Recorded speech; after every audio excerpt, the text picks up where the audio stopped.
let's talk about how to maximize hypnosis and everyday conversations with focus. So Mike, if you're going to do hypnosis, you got to have focus, right? Scare you? Yes, you need focus. You must have focus because people don't realize without focus, your hypnosis falls apart. Right. And it's not just hypnosis, it's actually any important conversation. You need to have focus from people to have a good back and forth, and the same thing is true in conversation. Now, there's a bit of hypnotic backstory here about focus. Maybe you want to tell it. Oh, okay, yeah. Back in the mid-1800s, so the 19th century, Dr. James Braid, up in Manchester, England, where I'm from, he made an interesting discovery because people were doing mesmerism back then. And Braid, being a doctor, had one of his patients staring at a lit-up disc for an eye examination, went out of the room and came back, and amazingly, the person looked like this and had gone into a profound mesmeric trance, or actually a hypnotic trance, but it wasn't called that yet. So Braid looked at this and he went, hey, we didn't do magnetic passes or anything. This person's just gone into hypnosis. We didn't call it that till later. He's gone into that funny state. Funny state. Yeah. Based on staring at something, so right? Braid was halfway correct. He said, well, I guess it's eye focus, eye fixation that creates hypnosis. Well, it can, but it's really the fixation and focus of attention that causes trance. And that makes so much sense when you think about not just hypnosis, but as we're about to get into, yes sets, compliance sets, or any important conversation that you're having in life. Absolutely. So this is against the background of mesmerism and flawed theories, and we're starting to get science happening in hypnosis with Braid.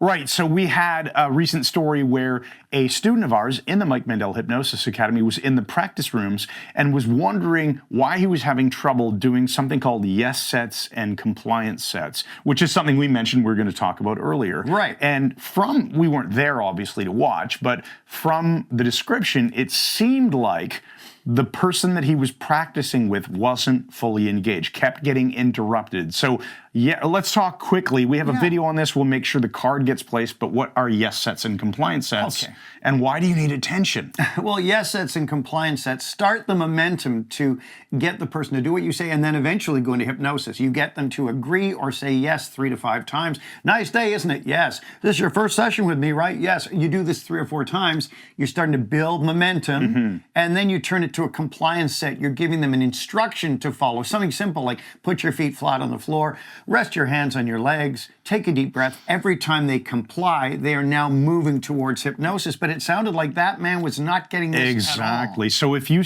and this is something you should notice through calibration, which really just means noticing, right? Having a tuned up noticing system to figure out that, gee, the person's somehow distracted. Maybe you can tell they don't feel comfortable physically or emotionally, or something's happening. Oh, what's that? Or even just fidgeting. Right. Fidgeting. So it is essential.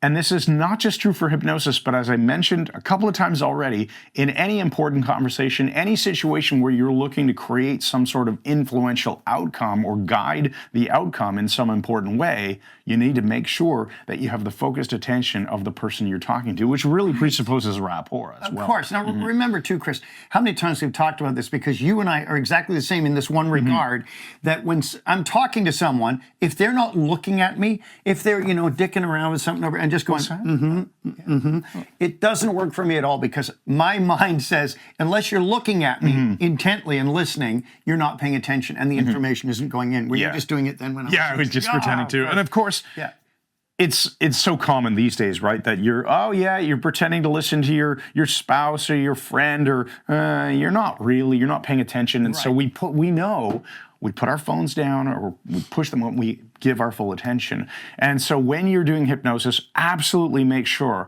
that they are following your yes sets, your compliance sets, they're paying full attention to you, you're in rapport with them, and then you'll have a much better experience guiding them into hypnosis and getting a result. Because remember, you're not the one who creates the trance. They're the ones who do it. The person you're working with, your subject, is responsible for doing the work to go into hypnosis.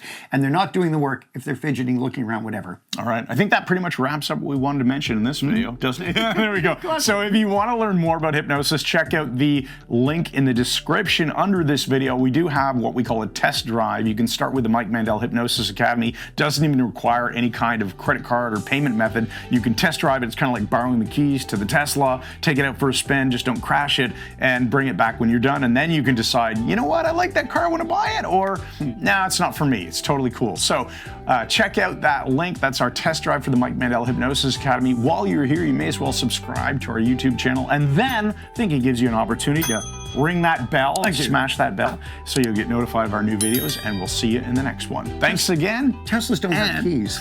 And good night.